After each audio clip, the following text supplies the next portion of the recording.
सारे पत्रकार साथियों का मैं स्वागत करदा। बहुत वड्डी गिनती में तुसीं एक साडे रवायत इत्थे इकट्ठे होए हो, उहदे वास्ते तुहाडे सारिਆਂ ਦਾ बहुत धन्यवाद। बहुत ही खास मकसद नाल अज दी प्रेस कॉन्फ्रेंस रखी गई है। साडे विच इस खास मौके ते इंडिया अलायंस दे चंडीगढ़ तो MP के कैंडिडेट ऑनरेबल मनीष तिवारी जी मौजूद ने, कांग्रेस चंडीगढ़ यूनिट के प्रधान HS लक्की जी मौजूद ने, नाल ही साडे कुलवंत सिंह जी जो मोहाली तो साडे MLA साहिबान ने वो मौजूद ने, चंडीगढ़ के मेयर साहब कुलदीप कुमार जी मौजूद ने, साडे चंडीगढ़ के को इंचार्ज डॉक्टर सन्नी आदवानिया जी मौजूद ने, तमाम लीडरशिप इतने मौजूद है। आज एक बहुत खास मीटिंग इतने थोड़ी देर पहले की गई है। उस मीटिंग का मकसद यह सीगा कि किस तरीके साडे इंडिया अलायंस के उम्मीदवार BJP के उम्मीदवार को भारी मार्जन हरा जा रहे हैं, भी आप अज बैठ के स्ट्रैटेजी तय की है। वार्ड वाइज किस तरीके आम आदमी पार्टी ते कांग्रेस की टीम मिल के काम करेगी तो मनीष तिवारी जी एक वड्डे मार्जन इथों MP डिक्लेयर होणगे, उहदी सारी अज रूपरेखा इत्थे बैठ के तय की गई है। साडी आम आदमी पार्टी की टीम ने पूरा इस चीज़ का भरोसा दिता जो तय होया सी चंडीगढ़ वास्ते कि कांग्रेस मेयर इलैक्शन में सानू सपोर्ट करेगी कि असी MP इलैक्शन में इंडिया अलायंस के उम्मीदवार तिवारी साहब को जितावांगे। कांग्रेस ने अपना वादा पूरा किया। सारी दुनिया ने देखा किस तरीके चंडीगढ़ में आम आदमी पार्टी का मेयर बनया। BJP किस तरीके वोट चोरी करती हुई सरेआम फड़ी गई। सुप्रीम कोर्ट ने किस तरीके प्रिसाइडिंग ऑफिसर से कार्रवाई की हज चल रही है। तो BJP का असली चेहरा सारी दुनिया के सामने आया। इस तो अलावा अलग अलग किस्म के जिन्हें रावण के 10 सिर होंगे ने ना, उन्होंने 10 सिर सारी दुनिया के सामने BJP के सामने आ गए ने। चंडीगढ़ के लोग बहुत सूझवान ने। आम आदमी पार्टी ते कांग्रेस ने मिल के अपना इतने मेयर बनाया। मेयर साहब बहुत शानदार काम कर रहे हैं, पर एक चुने हुए पद से बैठे हुए फर्स्ट सिटीजन ऑफ चंडीगढ़ को भी किस तरीके BJP अपना जो रिवायती इन्होंने तरीका बना रहे काम करने तो रोको, वो कोशिश कर रही है। और चंडीगढ़ वाले का फर्ज बनता है कि किस तरीके से तानाशाह सरकार को चंडीगढ़ वाले ने छुटकारा पाना है। इन्होंने सब का इको इलाज है, तानाशाही का इलाज जो ओपोजिशन के लीडर की आवाज़ दबा रहे हैं, जेल च पा देंगे ने, जो झुक जाओ ठीक है, जो ना झुके उन्होंने जेल च पा देंगे। यह सारी चीज़ों का एको जवाब है। जेल का जवाब भी वोट है तो तानाशाही का जवाब भी वोट है। अज आम आदमी पार्टी चंडीगढ़ यूनिट ने पूरी सपोर्ट अपनी विखाते हुए तिवारी साहब को ते कांग्रेस पार्टी को इंश्योर किया कि इंडिया अलायंस का उम्मीदवार इतों बड़े मार्जन नाल जितेगा। तो फिगर साढ़े सामने ने, जे 35 वार्डा में चंडीगढ़ वंडिया होया तो 35 वार्डा में आम आदमी पार्टी ते कांग्रेस की मेजोरिटी सीधे तौर पर दिसती है। उस तो बाद चंडीगढ़ वाले थोड़े दिन पहले BJP का असली चेहरा भी देख बैठे ने कि किस तरीके हार के डर तो किसी भी नीच तो नीच हरकत तक BJP जा सकती है। चंडीगढ़ वाले 10 साल का हिसाब जो पूछते हैं अपनी MP तो कहते हैं जी असीं अपना उम्मीदवार ही बदल दिता है, भी सब तो बड़ा हार का संकेत है। तो आने वाले दिनों में आम आदमी पार्टी तो कांग्रेस मिलकर एक बहुत मजबूत तरीके नाल अपनी कैंपेन करेंगे जिसकी रूपरेखा असीं तय की है। तो बड़े मार्जन नाल मैंने यकीन है मनीष तिवारी साहब इतों MP बनने जा रहे हैं। मैं एडवांस में शुभकामना भी देना तो तिवारी साहब को कहांगा अगे की कार्रवाई रखन। उन्होंने तो पहला कांग्रेस चंडीगढ़ यूनिट के प्रेजिडेंट HS लक्की साहब अपनी गल रखेंगे। लक्की साहब धन्यवाद सारे मीडिया तुसीं अज इत्थे आए, और खास तौर पर मैं धन्यवाद करना चाहांगा आम आदमी पार्टी का। आम आदमी पार्टी के नैशनल कन्वीनर और हैड उन्होंने अरविंद केजरीवाल जी का, संदीप पाठक जी का, जरनैल सिंह जी का, कुलवंत जी का, सनी आलूवालिया जी का, मेयर कुलदीप जी का, सारे आम आदमी पार्टी के काउंसलर्स वर्कर्स सारे साथियों का मैं धन्यवाद करना चाहांगा। मैं बिट्टू जी का भी धन्यवाद करना चाहांगा, सानू समय समय से फॉस्टबैक के चेयरमैन ने सपोर्ट करते हैं। और ਧੰਨਵਾਦ ਇਸ ਕਰਕੇ ਕਿ ਅੱਜ ਬਹੁਤ ਵੱਡੀ ਸੰਖਿਆ 'ਚ ਆਮ ਆਦਮੀ ਪਾਰਟੀ ਦੇ ਸਾਰੇ ਵਰਕਰਸ, ਸਾਰੇ ਉਹਨਾਂ ਦੇ ਵਲੰਟੀਅਰਸ ਇੱਥੇ ਆਏ ਸੀਗੇ, ਜਿੰਨੇ ਕਿ ਹੋਟਲ 'ਚ ਫਿੱਟ ਹੋ ਸਕਦੇ ਸੀਗੇ। ਔਰ ਤੁਸੀਂ ਦੇਖ ਸਕਦੇ ਹੋ ਕਿ ਇੰਚ ਵੀ ਜਗ੍ਹਾ ਨਹੀਂ ਸੀਗੀ ਬੈਠਣ ਵਾਸਤੇ ਵੀ ਜਦ ਤੁਸੀਂ ਮੀਡੀਆ ਦੇ ਸਾਥੀ ਆਏ। ਔਰ ਏਡੀ ਵੱਡੀ ਪ੍ਰੈਜ਼ੈਂਸ ਆਮ ਆਦਮੀ ਪਾਰਟੀ ਦੀ ਪਿਛਲੇ ਕਾਰਪੋਰੇਸ਼ਨ ਇਲੈਕਸ਼ਨ 'ਚ ਆਈ ਨਿਕਲ ਕੇ ਤੁਹਾਡੇ ਸਾਹਮਣੇ। ਔਰ ਸਭ ਤੋਂ ਵੱਡੀ ਮੈਕਸਿਮਮ ਸੀਟਸ ਵੀ ਜਿੱਤੇ 14 ਇਹ ਜਿੱਤੇ, 8 ਅਸੀਂ ਜਿੱਤੇ, 30% ਵੋਟ ਸਾਨੂੰ ਪਿਆ, 27-28% ਵੋਟ ਆਮ ਆਦਮੀ ਪਾਰਟੀ ਨੂੰ ਪਿਆ। ਅਗਰ ਅਸੀਂ ਦੋਨਾਂ ਨੂੰ ਕੰਬਾਈਨ ਕਰ ਦਿੰਦੇ ਲਗਭਗ 60% ਵੋਟ ਹੋ ਜਾਂਦਾ ਇੱਕ ਪਾਸੇ। ਤਾਂ ਪਿਕਚਰ ਤੁਹਾਡੇ ਸਾਹਮਣੇ ਬਿਲਕੁਲ ਕਲੀਅਰ ਹੈ। ਔਰ ਖਾਸ ਤੌਰ ਤੇ ਅਸੀਂ ਜਿਹੜਾ ਨੈਸ਼ਨਲ ਲੈਵਲ ਤੇ ਅਲਾਇੰਸ ਹੋਇਆ, ਇੰਡੀਆ ਅਲਾਇੰਸ, ਔਰ ਜਿਹੜਾ ਇੱਕ ਮੋਦੀ ਸਰਕਾਰ ਨੇ ਡਰ ਔਰ ਭੈ ਦਾ ਮਾਹੌਲ ਬਣਾਇਆ ਹੋਇਆ, ਔਰ ਉਹੀ ਮਾਹੌਲ ਚੰਡੀਗੜ੍ਹ ਦੇ ਵਿੱਚ ਬਣਾਉਣ ਦੀ ਕੋਸ਼ਿਸ਼ ਕੀਤੀ ਗਈ। ਔਰ ਮੇਅਰ ਦੇ ਇਲੈਕਸ਼ਨ 'ਚ ਤੁਸੀਂ ਦੇਖਿਆ ਕਿ ਕਿਵੇਂ 20 ਵਿੱਚੋਂ 8 ਵੋਟਾਂ ਖਰਾਬ ਕਰਕੇ ਇੱਕ ਕੋਸ਼ਿਸ਼ ਕੀਤੀ ਗਈ ਕਿ 40% ਆਫ ਦੀ ਪੋਲ ਵੋਟ ਜਿਹੜੀ ਸਾਡੇ ਹੱਕ 'ਚ ਪਈਆਂ ਸੀਗੀਆਂ। ਇੱਕ ਛੋਟੇ ਜਿਹੇ ਇਲੈਕਸ਼ਨ 'ਚ ਅਗਰ 40% ਵੋਟਾਂ ਦੀ ਚੋਰੀ ਹੋ ਸਕਦੀ ਹੈ ਤੇ ਤੁਸੀਂ ਸਮਝ ਸਕਦੇ ਹੋ ਕਿ ਵੱਡੇ ਇਲੈਕਸ਼ਨ 'ਚੋਂ ਕੀ ਕਰ ਸਕਦੇ ਆ। ਪਰ ਅਸੀਂ ਸਾਰੇ ਇਸ ਤਾਨਾਸ਼ਾਹੀ ਰਵੱਈਏ ਦੇ ਖਿਲਾਫ ਲੜਨ ਨੂੰ ਤਿਆਰ ਹੈ। ਸਾਡੀ ਦੋਨੋਂ ਪਾਰਟੀਆਂ ਦੇ ਕੈਡਰਸ ਤਿਆਰ ਹੈ। ਅਸੀਂ ਮਿਲ ਕੇ ਇਸ ਚੋਣ ਨੂੰ ਲੜਾਂਗੇ। ਅਸੀਂ ਬਿਲਕੁਲ ਇੱਕ ਕੋਆਰਡੀਨੇਸ਼ਨ ਕਮੇਟੀ ਬਣਾ ਕੇ ਆਪਸ ਦੇ ਵਿੱਚ ਪੂਰੇ ਤਰੀਕੇ ਨਾਲ ਵਾਰਡ ਵਾਈਜ਼ ਜਿੰਨੇ ਸਾਡੇ ਕਾਉਂਸਲਰਸ ਨੇ 12 ਆਮ ਆਦਮੀ ਪਾਰਟੀ ਦੇ 7 ਜਿਹੜੇ ਆ ਕਾਂਗਰਸ ਦੇ, ਬਾਕੀ ਜਿਹੜੇ 1-2 ਕਾਉਂਸਲਰ ਦੀ ਵੀ ਚੋਰੀ ਉਹਨਾਂ ਨੇ ਕੀਤੀ ਹੈ ਉਹਨੂੰ ਵੀ ਠੀਕ ਕਰਾਂਗੇ ਤੇ ਵਾਪਸ ਓਰੀਜਨਲ ਸਟ੍ਰੈਂਥ ਤੇ ਜਰਨੈਲ ਸਿੰਘ ਜੀ ਔਰ ਕੁਲਵੰਤ ਜੀ ਔਰ ਆਲੂਵਾਲੇ ਸਾਹਿਬ ਦੀ ਮਦਦ ਤੇ ਲੈ ਕੇ ਆਵਾਂਗੇ 22 ਦੀ। ਤੇ ਅਸੀਂ ਪੂਰੀ ਤਰ੍ਹਾਂ ਨਾਲ ਹਰ ਵਾਰਡ ਦੇ ਵਿੱਚ ਕੋਆਰਡੀਨੇਸ਼ਨ ਕਮੇਟੀ ਬਣਾ ਕੇ ਇਕੱਠੇ ਹੋ ਕੇ ਇਲੈਕਸ਼ਨ ਲੜਾਂਗੇ, ਬੀਜੇਪੀ ਨੂੰ ਹਰਾਵਾਂਗੇ। ਤੋਂ ਮਨੀਸ਼ ਤਿਵਾੜੀ ਜੀ ਸਾਡੇ ਇੰਡੀਆ ਅਲਾਇੰਸ ਦੇ ਜੁਆਇੰਟ ਕੈਂਡੀਡੇਟ ਨੇ। ਇਹਨਾਂ ਦੇ ਬਾਰੇ ਤੁਸੀਂ ਸਾਰੇ ਜਾਣਦੇ ਹੋ। ਲੋਕਲ ਕੈਂਡੀਡੇਟ ਨੇ, born and brought up in Chandigarh. ਇੱਥੇ ਇਹਨਾਂ ਦੀ ਸਕੂਲਿੰਗ ਹੋਈ, ਇੱਥੇ ਹੀ ਐਜੂਕੇਸ਼ਨ ਹੋਈ, ਇੱਥੇ ਹੀ ਇਹਨਾਂ ਨੇ ਸਾਰੀ ਯੂਨੀਵਰਸਿਟੀ ਤੋਂ ਪੜ੍ਹਾਈ ਕੀਤੀ, ਇੱਥੇ ਹੀ ਲਾਅ ਦੀ ਪੜ੍ਹਾਈ ਕਰਕੇ ਐਡਵੋਕੇਟ ਵੀ ਬਣੇ ਤੇ national students union of India ਦੇ ਵਿੱਚ ਕੀਤਾ।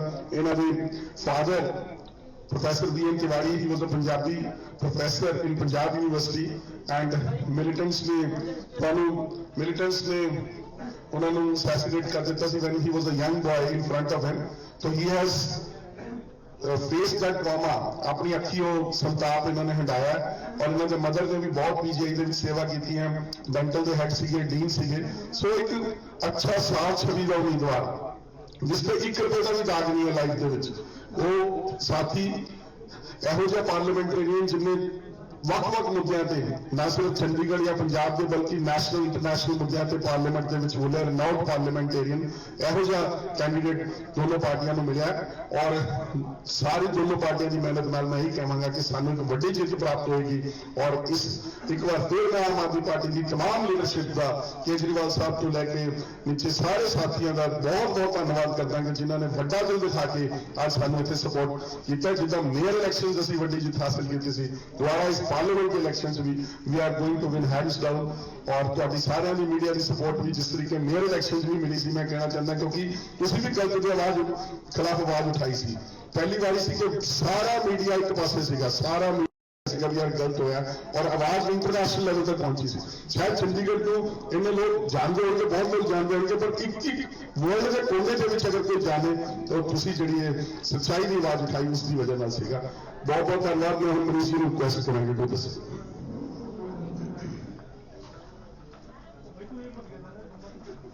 बहुत ही सत्कारयोग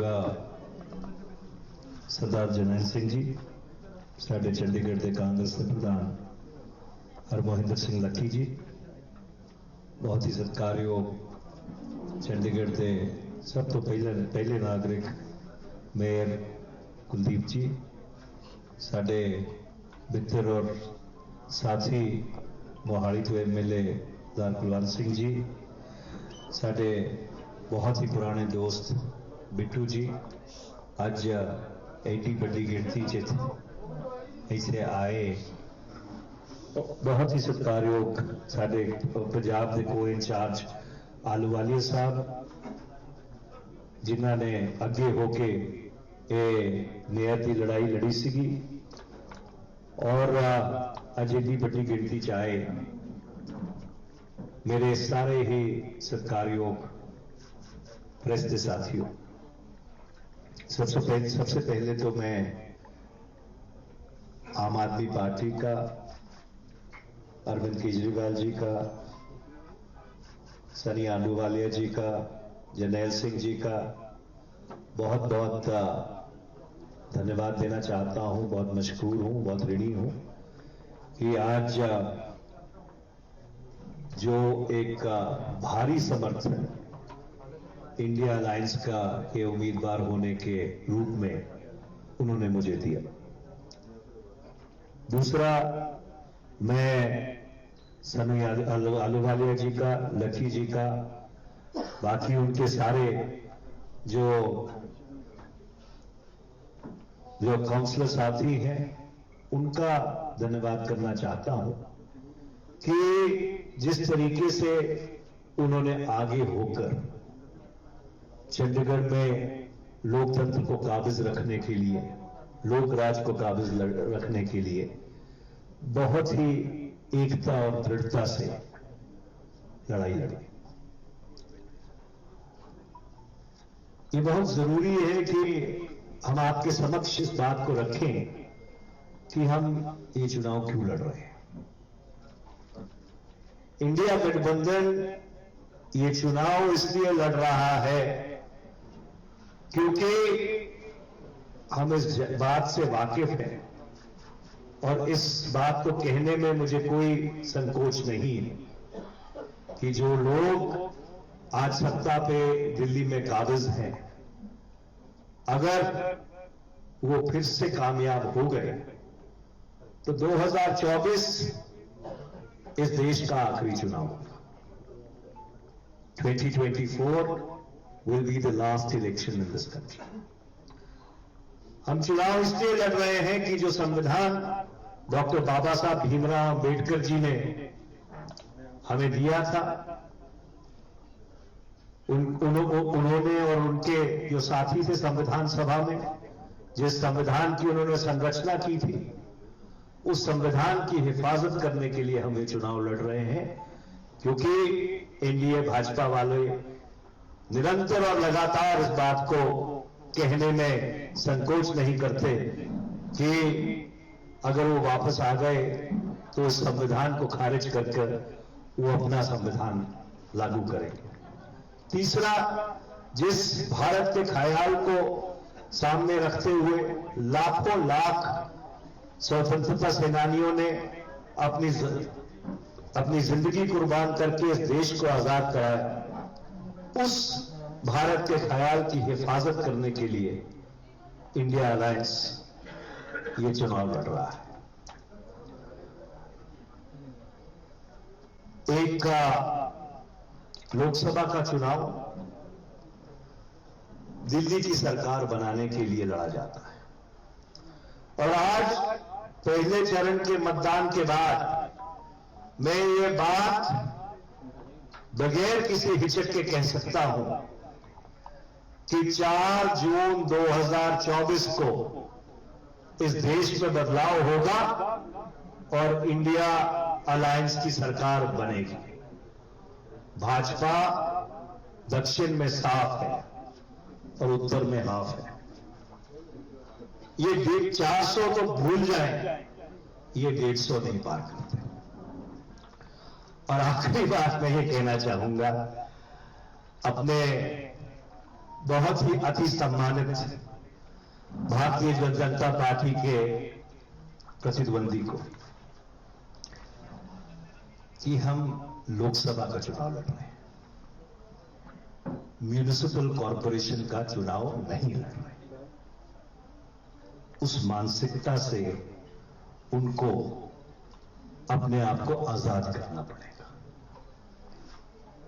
और जो चुनाव की एक पृष्ठभूमि है, परिप्रेक्ष्य है, उसको संज्ञान में रखना पड़ेगा क्योंकि जवाबदारी उनकी बनती है। 10 साल केंद्र में एनडीए भाजपा की सरकार, 10 साल उनकी सांसद। हमारी बहन है, बीमार है, मैं उनके बारे में कुछ नहीं कहना चाहता। और 10 में से 8 साल उनका कॉरपोरेशन पे कब्जा और 10 साल वो खुद भाजपा के अध्यक्ष। ये तो ऐसा है जैसे चार घोड़े चार अलग अलग दिशाओं में भाग रहे थे। जवाबदारी उनकी बनती है। सवाल आएंगे, सवाल तीखे होंगे और चंडीगढ़ की जनता पूरी तरह से हिसाब लेगी और मुझे पूरी उम्मीद है कि उनका आशीर्वाद, क्योंकि उस गठबंधन में CPI, CPM, RJD, Samajwadi party और बहुत सारी और पार्टियां भी इस इंडिया अलायंस में शामिल हैं। आने वाले समय में वो सब लोग भी आपके समक्ष आएंगे। पर चंडीगढ़ में जो हमको समर्थन मिला है आज आम आदमी पार्टी की तरफ से, मैं डॉक्टर सनी आलूवालिया जी का, हमारे मित्र जर्नैल सिंह जी का, कुलवंत सिंह जी का, मेयर साहब का बहुत बहुत धन्यवाद करना चाहता हूं और लकी जी जो हमारे अध्यक्ष हैं उनको मुबारकबाद देना चाहता हूं कि इन्होंने जिस दृढ़ता से आम आदमी पार्टी के साथ मिलकर यहां लोकराज को कायम रखने की लड़ाई लड़ी। मुझे मालूम है आपके सवाल होंगे। मैं आपसे ये विनती करना चाहता हूं कि एक तो आप अपने आप को आइडेंटिफाई कर दीजिए कि आप कौन से पब्लिकेशन से हैं, और दूसरा जिसके लिए वो सवाल है वो कृपया करके बता दीजिए। बहुत बहुत धन्यवाद। Tiwari ji, Basam Verma from Daily Post. Basam Verma from Daily Post. एक second. Basam Verma from Daily Post. Aam Aadmi party के साथ अलायंस है चंडीगढ़ में, क्या कांग्रेस पूरी इकट्ठी हो चुकी है? क्योंकि बड़े सारे सवाल हो रहे थे पवन कुमार बंसल को लेके। कई सारे सवाल ये थे कि जिस तरीके से कल रात को जो महिला कांग्रेस के अध्यक्ष थे चंडीगढ़ के, उनको निकाल दिया गया। उन्होंने बड़े सारे सवाल उठाए थे। लग रहा है कहीं ना कहीं कांग्रेस की आपसी लड़ाई में जो है वो फायदा बीजेपी को मिल जाएगा इस चीज का। सभी समीकरणों को शिथिल करते हुए 4 जून 2024 को इंडिया अलायंस चंडीगढ़ की लोकसभा संसदीय सीट जीतेगा। तो क्या पवन बंसल जी आपके साथ चलेंगे? देखिए, आपका और हमारा चोली दामन का साथ रहा है। मैं भी 20 साल हो गए राष्ट्रीय प्रवक्ता हूं कांग्रेस पार्टी का। मैं एक बार फिर से ये बात दोहराता हूं, सभी अटकलों को शिथिल करते हुए, सभी समीकरणों को शिथिल करते हुए, सभी षड्यंत्रों को शिथिल करते हुए 4 जून 2024 को इंडिया अलायंस दिल्ली में सरकार बनाएगी और उसमें एक सीट का जो योगदान है वो चंडीगढ़ की जनता की तरफ से होगा। तिवारी सर, मैं अर्थ प्रकाश का चीफ रिपोर्टर हूं सर, अर्थ प्रकाश अखबार का। तो ये पवन बंसल जी के बारे में मैं ये कहना चाहूंगा कि बहुत बड़े नेता हैं, नाराज हो गए हैं। नाराज बंदों को मनाया भी जा सकता है। लक्की जी का भी बयान कई बार यह है कि उनको हम मनाएंगे, बड़े नेता हैं। तो क्या उनको मनाने में आप कामयाब होंगे? अगर कामयाब नहीं होते तो उनके सपोर्ट के बगैर मतलब आप चुनाव जीत जाएंगे? मेरा देखिए सवाल सर। श्री पवन कुमार बंसल जी कांग्रेस पार्टी के वरिष्ठ नेता हैं। मैं उनका व्यक्तिगत तौर पे बहुत इज्जत करता हूं और पता नहीं आपने ट्विटर पे मेरी एक्स पे पोस्ट देखी होगी कि 31 मई 1984 को, आज से ठीक 40 साल पहले, जब वो पंजाब से निर्विरोध राज्यसभा के सांसद, जनरल सेक्रेटरी होने के नाते उनकी स्तुति में पहला भाषण मैंने दिया था और वो मेरे सत्कार्यों पिताजी के सामने मेरा पहला और आखिरी भाषण था, क्योंकि 3 अप्रैल 1984 को उनको आतंकवादियों ने शहीद कर दिया था 24 सेक्टर हमारे निवास स्थान पर। तो उनसे एक हमारा बहुत पुराना संबंध है। हमारे साथ, मैं उनके साथ भारत सरकार में भी काम कर चुका हूं, पार्टी में भी हम इकट्ठा काम करते हैं, कांग्रेस वर्किंग कमेटी के हम सदस्य भी हैं और इसलिए मुझे पूरी उम्मीद है कि वो अपना आशीर्वाद, वो अपना समर्थन ये जो एक बड़ी लड़ाई हम लड़ रहे हैं, एक जो बड़ी लड़ाई लड़ रहे हैं इस देश को बचाने के लिए, मुझे ये पूरी उम्मीद है कि वो हमको आशीर्वाद भी देंगे और इस बड़ी लड़ाई में अपनी आहुति भी डालेंगे, अपना सहयोग भी करेंगे। आशीर्वाद लेने अभी तक पवन बंसल जी के घर तक देखिए, ऐसा है कि हर चीज कैमरे के सामने नहीं होती। बातचीत करने का के कई जरिए हैं और इसलिए मैं आपको कह रहा हूं, वो हमारे सम्मानित हैं, हम आप उनकी बहुत इज्जत करते हैं और मुझे ये पूरी उम्मीद है कि इस महासंग्राम में जो एक बहुत बड़ी लड़ाई हम लड़ रहे हैं उसमें जरूर वो शामिल होंगे, समर्थन करेंगे और आहुति डालेंगे। And this would be the last question on this subject. If somebody has anything else to ask. Tiwari ji सवाल है। कह रहे हैं कि कांग्रेस जो है बहुमत में आएगी और तिवारी साहब, मेरा एक क्वेश्चन है। लेकिन मैं दिनेश गोयल हूँ, दैनिक सवेरा से। मेरी बात सुनिए। I can't answer questions from this side and that side. So okay, so one by one. मेरा एक We are here. मैं आपकी बात कर रहा हूँ। Can you identify yourself?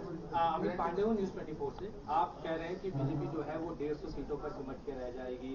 किस बेस पे आप ये बात कह रहे हैं? क्योंकि एक के बाद एक कांग्रेस के जो बड़े नेता हैं उनका बयान जिस तरह से आ रहा है, कहीं ना कहीं बीजेपी को मौका मिल रहा है आपको टारगेट करने का।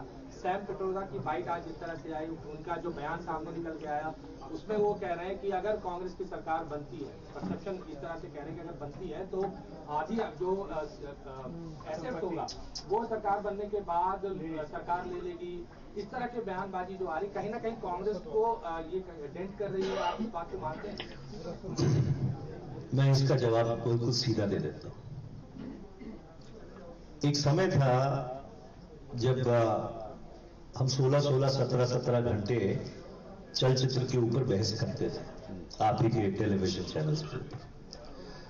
सोमवार से लेके शुक्रवार तक बहस करते थे और जब शनिवार को अपने क्षेत्र में जाते थे तो कोई ये नहीं कहता था कि आपने बहस अच्छी की, आपने बहस बुरी की। मेरा कहने का तात्पर्य ये है, और इसको आप गलत मत लीजिए, इस देश में दो समानांतर संवाद है। एक संवाद जो चलचित्र पर और मीडिया पर चलता है और एक संवाद है जो जमीन के ऊपर है। और आज जमीन का जो संवाद है वो पूरी तरह से भारतीय जनता पार्टी के खिलाफ है। लोगों के मुद्दे क्या है? लोगों के मुद्दे हैं बेरोजगारी, लोगों के मुद्दे हैं महंगाई, लोगों के मुद्दे हैं जिस तरह से लोकतंत्र का गला घोटा जा रहा है। लोगों के मुद्दे ये हैं कि चुनाव भारतीय जनता पार्टी नहीं लड़ रही, उनके जो अग्रिम संगठन है ईडी, सीबीआई, इनकम टैक्स, चुनाव वो लड़ रहे हैं। ये जमीनी मुद्दे हैं। इसलिए आपका मैं बहुत आदर और सत्कार करता हूं, पर मैं इसलिए आपको ये बात कह रहा हूं कि जब श्री राहुल गांधी जी ने भारत जोड़ो यात्रा की या जब श्री अरविंद केजरीवाल जी लोगों की बात करते हैं तो जो जमीनी स्तर की का दर्द है, जो मुफलिसी, जो गुर्बत पिछले 10 साल में लोगों के ऊपर थोपी गई है, लोगों को उससे तंगी है। मैं आपको एक उदाहरण देना चाहता हूं। आपको याद है कि प्रधानमंत्री श्री नरेंद्र मोदी कहते थे मनरेगा गड्ढे खोदने की स्कीम है और कहते थे कि मैं जब आऊंगा तो मनरेगा बंद कर दूंगा। 2013-14 में जब यूपीए की सरकार गई 33,000 करोड़ रुपया मनरेगा का बजट था। आज बजट क्या है? 10 साल बाद 90,000 crore. 15 lakh man days create किए जाते थे 2013-14 में मनरेगा के तहत। आज कितने मैन डेज क्रिएट किए जाते हैं? 34 लाख। इसका क्या मतलब है? इसका यह मतलब है कि कृषि क्षेत्र जिसके ऊपर 65% हिंदुस्तान की जनसंख्या निर्भर है, वहां पे लोग मिनिमम वेज पे काम करने के लिए तैयार है। तो कहां गए वो वायदे, कहां गई वो 20 करोड़ नौकरियां? क्यों गैस का सिलेंडर 1300 रुपए पे बिक रहा है? क्यों पेट्रोल 100 रुपए पे है? क्यों भारत का जो रुपया है वो 100 के इर्द गिर्द घूम रहा है? तो इसलिए लोग बेवकूफ नहीं हैं और इसलिए पहले चरण के मतदान के बाद भारतीय जनता पार्टी और प्रधानमंत्री श्री नरेंद्र मोदी बुखलाए हुए हैं। सर मेरा एक क्वेश्चन है, मैं दिनेश गोयल हूँ दैनिक सवेरा से। तिवारी साहब, मेरा क्वेश्चन ये है कि कारपोरेशन के इलेक्शन में दोनों पार्टियां मिलकर चली थी और आपका मेयर भी बन गया। लड़ाई जरूर लड़ी गई, लड़ाई लड़ने के बाद कामयाबी भी हासिल मिली, पर आज की जो लड़ाई है, जिस दिन से आप यहाँ नॉमिनेट हुए हो एज ए उम्मीदवार, तब से लेकर आज तक आम आदमी पार्टी आपके साथ खड़ी नजर नहीं आई। आज वो फर्स्ट मीटिंग हुई है, ये डिले कहीं ना कहीं आपको नुकसान नहीं दे रहा?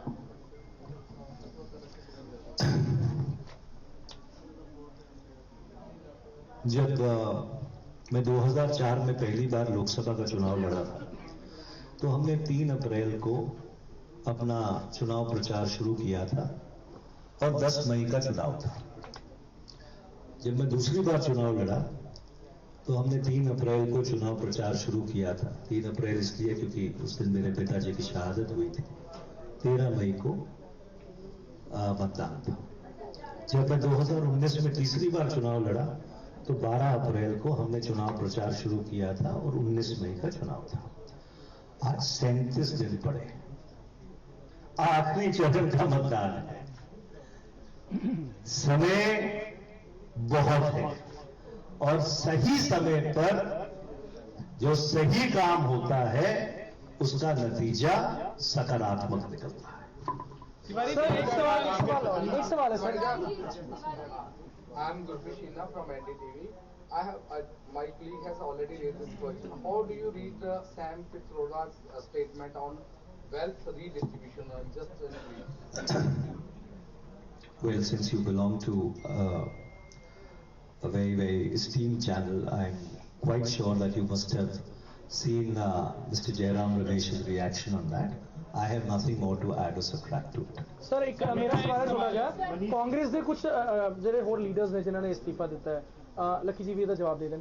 ਉਹ ਕਹਿ ਰਹੇ ਨੇ ਕਿ ਅਸੀਂ ਜਿਹੜਾ ਹੈ ਆਪਣਾ ਆਜ਼ਾਦ ਉਮੀਦਵਾਰ ਤੇ ਖੜਾਂਗੇ। ਇਹ ਹਾਲੇ ਗੱਲਾਂ ਜਿਹੜੀਆਂ ਸਾਹਮਣੇ ਆ ਰਹੀਆਂ ਨੇ, ਜਿਹੜੇ ਸੋਰਸਿਸ ਦੱਸ ਰਹੇ ਨੇ, ਜੇ ਖੜਦੇ ਨੇ ਤਾਂ ਲੱਗਦਾ ਹੈ ਕਿ ਕਿਤੇ ਨਾ ਕਿਤੇ ਇੱਕ ਆਪਣਾ ਜਿਹੜਾ ਇੱਕ ਵੀਕਨੈਸ ਹੋਏਗੀ ਇਸ ਚੀਜ਼ ਨੂੰ, ਜਾਂ ਸਟਰੋਂਗ ਪਾਰਟ ਦੂਜਿਆਂ ਦਾ ਬਣੇਗਾ। देखिए, ये चुनाव कुछ बुनियादी असूलों पे लड़ा जा रहा है, कुछ बुनियादी प्रिंसिपल्स पे लड़ा जा रहा है। उनका मैंने आपके सामने उल्लेख कर दिया। हम एक सकारात्मक तरीके से इस देश को बचाने के लिए लोगों के बीच जा रहे हैं और इसलिए मैंने जैसे पहले कहा कि सब समीकरणों को, सब अटकलों को शिथिल करते हुए 4 जून को जब नतीजा आएगा इस देश में बदलाव होगा। And we'll make this the last question.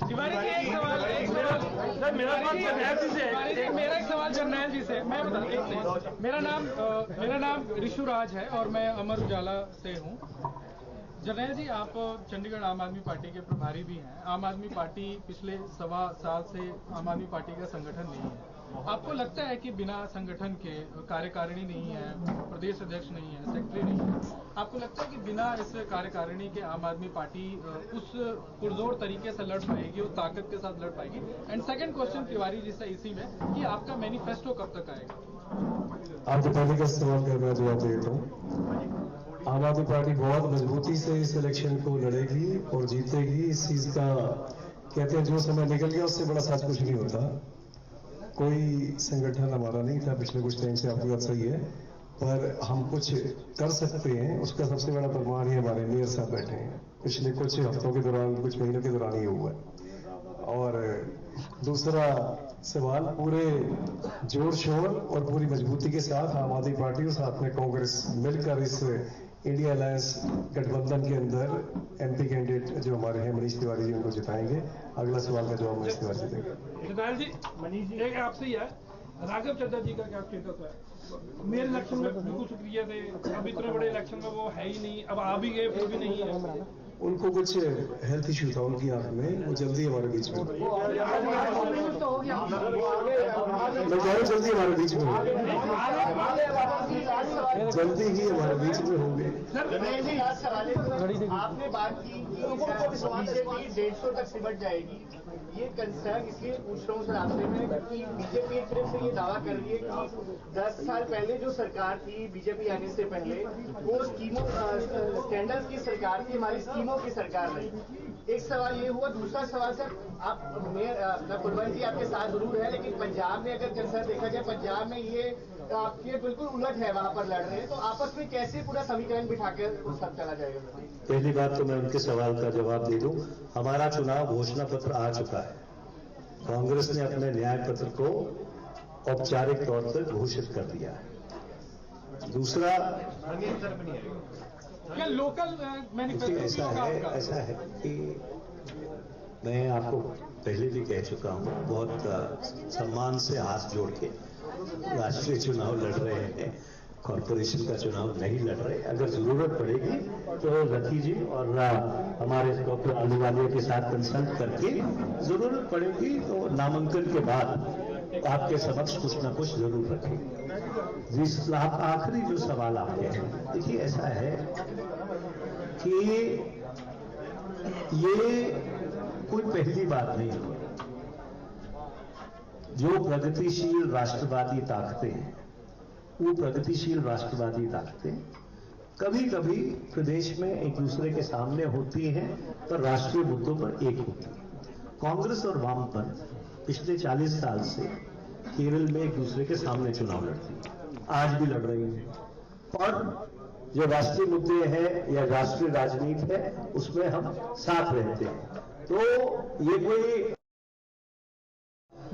यहां हम साथ हैं और वहां हम साथ नहीं हैं, वहां पे भारतीय जनता पार्टी की कोई पृष्ठभूमि नहीं है। आप मेरी आज बात नोट कर लीजिएगा कि किसी भारतीय जनता पार्टी के कैंडिडेट को अगर किसी गांव में घुसने की अनुमति मिल गई तो मैं अपना नाम बदल दूंगा। धन्यवाद।